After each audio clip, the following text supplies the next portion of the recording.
السلام عليكم ورحمة الله وبركاته. ازيكم حبايبي؟ عاملين ايه؟ اهلا بكم في قناتي نكهة البيت طعم وريحة. النهاردة بقى ايه، عايزين ناكل اكلة سريعة والعيال مشتاقين ليها، بقى لي فترة ما عملتهاش. هعمل معاكم مكرونة بشاميل ان شاء الله. انا حطيت حلة على النار عشان المية تغلي كده، احط فيها شوية ملح. هي المكرونة تتسلق مية مغلية وملح وخلاص، لا تقولي لي زيت ولا اي حاجة تانية.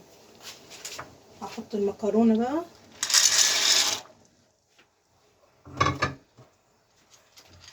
هعمل بايركس كبير النهارده ان شاء الله. احط المكرونه، هسيبها بقى تتسلق مع بعض.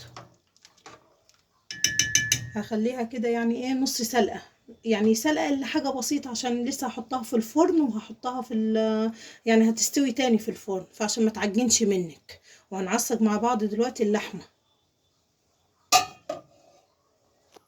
وهعصج معاكم اللحمه. انا حطيت صينيه هنا على النار، طاسه كده. بصي، هحط شويه زيت صغيرين عشان اللحمه هتطلع ايه دهونها. نعصج اللحمه ونجيب، بصوا، بصلايه كبيره حلوه كده مقطعينها.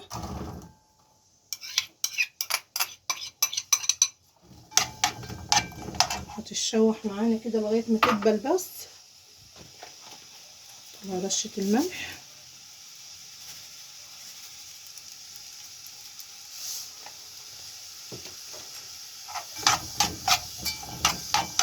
هتسيبيها على النار لحد ما تدبل معاكي كده. شايفين كده البصلايه قربت خلاص تدبل اهي. هحط عليها اللحمه، دي لحمه مفرومه عاديه يعني.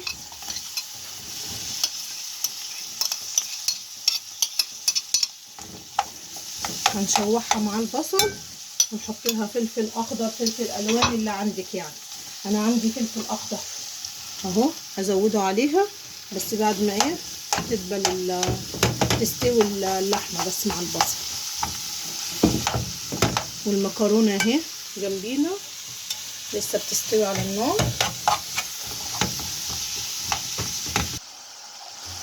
كده اللحمه خلاص دخلت في السوا. اديها رشه فلفل اسود وملح، ادي الملح. اديها كمان معلقه فلفل اسود.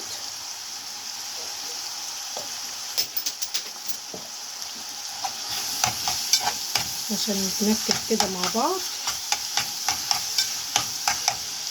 بعد كده هحط عليها الفلفل، يعني دي خطوه اختياريه براحتك انت.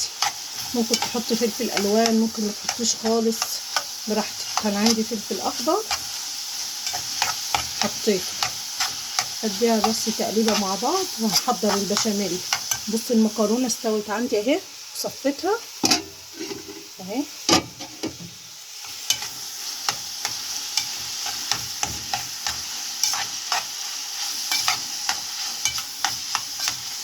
هقلب فيها كده لحد ما تاخد وتدي مع الفلفل والبصل، واطفي عليها.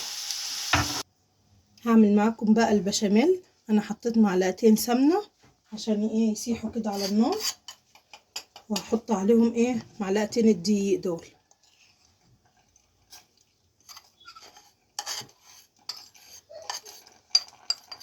اديهم بس تحميصه مع بعض كده، يا دوب بس يغيروا الشكل، يصفروا بس.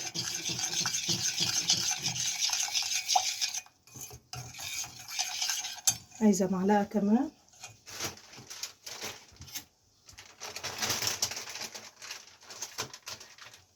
هحط معلقه دقيق كمان.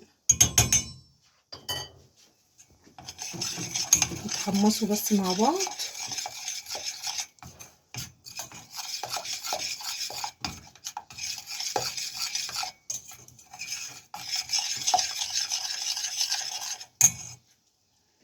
واعملهم، وهتكوني مجهزه معاكي طبعا اللبن.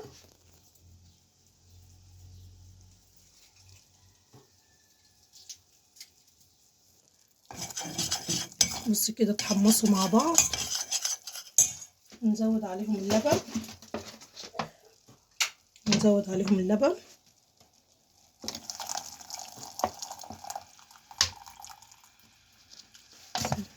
هقلب الاول، لسه هحط لبن كمان، لسه اديله تقليبه. اضربه بالمضرب كده عشان ما يتكتلش معايا. بصي ادي شكل البشاميل، انا زودت له لبن طبعا. بصوا كريمي. انا بحب احط له ايه 3 حتت مثلثات كده اهو، جبنه مثلثات. انت عندك جبنه كريمي حطي، عندك قشطه زودي، كله تمام يعني. ما عندكيش حاجه خالص، هو البشاميل كفايه على كده اهو. هديهم بس تقليبه مع بعض يسيحوا، هيبقى كريمي وتحفه ان شاء الله. لو وصلتي لحد هنا متنسيش تعملي لي اللايك والاشتراك عشان قناتي تكبر بيكم. ما تنسونيش يا بنات في اللايك. لسه هخليه كده شويه، هحط له ملح وفلفل اسود. انت عندك فلفل ابيض تمام، انا ما عنديش فلفل ابيض، هحط له فلفل اسود كده. ههدي عليه النار بس شويه، هحط له رشه الملح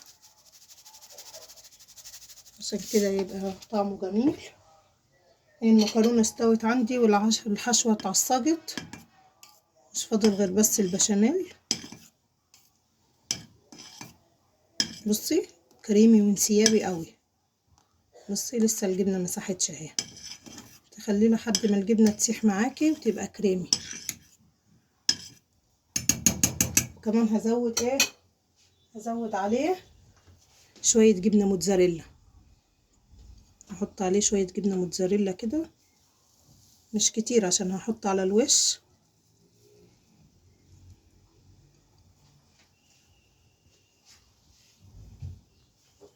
واديهم تقليبه.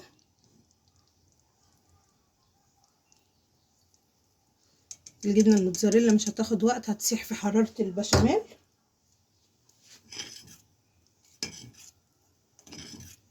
شايفه شكله صوص تحفه. هجيب البايركس بقى بتاعي واحط المكرونه واظبط الصينيه واوريكي. بصي هحط هنا ايه شويه بشاميل في الصينيه من تحت، شويه قليلين كده.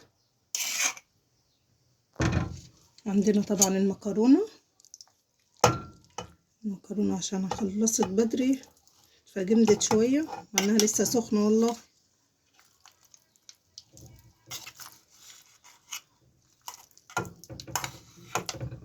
هنقلبها كده نفتحها في الصينيه ونفردها في الصينيه شويه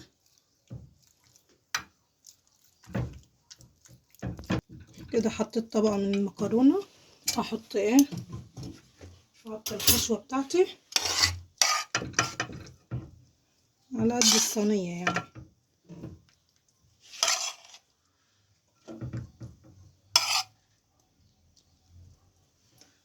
كده تمام قوي. ازود معلقه كمان عشان العيال يتغذوا. هحط عليها طبقه من البشاميل، انا بحب غرقانه في الصوص كده بس عشان تبقى جوسي كده وطريه معاكي وحلو.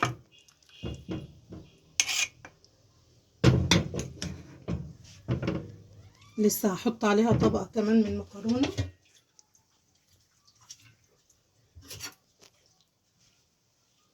هحط عليها طبقه كمان من المكرونه.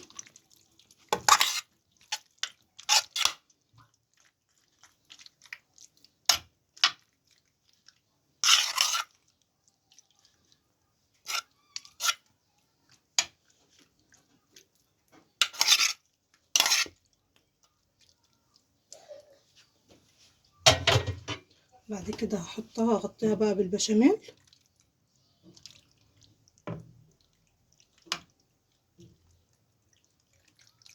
بس البشاميل ايه تحفه.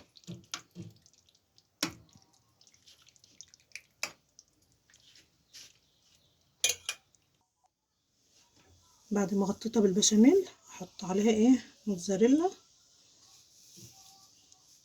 انا هحط شوية دلوقتي وشوية بعد ما تدخل الفرن كده عشان تدينا المطة في الاخر، وهوريكم برضو بألف هنا وشفا.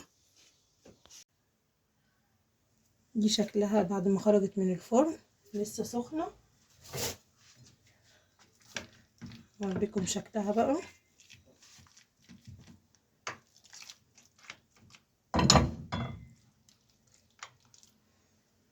شايفين الجوس ازاي؟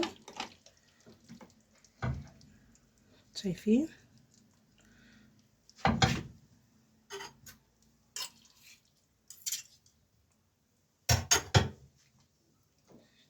شايفين لسه خارجة من الفرن، جميلة.